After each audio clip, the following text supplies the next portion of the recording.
until now. What we're going to do, we're going to blast right through those institutional barricades that warn, go no farther,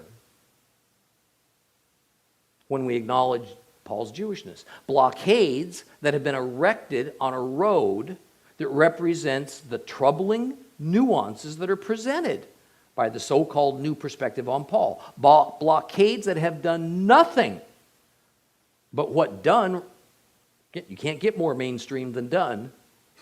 What done readily admits. It condemns the interpretation of Paul to confusion and to contradiction.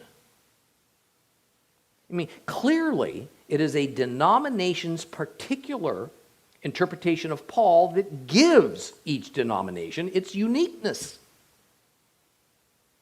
But how can that be if we're all reading the same words from the same apostle from the same New Testament?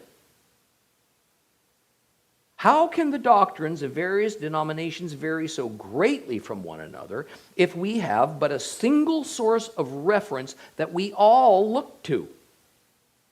The answer is, again, as Dunn stated, when the Hebrew context and the Jewish reality of who Paul is removed, what remains is confusion and contradiction. And for centuries, Paul has been accused by insiders and outsiders of the Christian faith of confusion and contradiction in his several epistles. Thus, each denomination has cherry-picked statements of Paul that suits their agenda and belief, and it ignores others of Paul's statements that seem contradictory to those. And it's that set of Paul's statements that has formed the basis of their particular brand of Christianity. So what does this all mean for us in our study of Romans?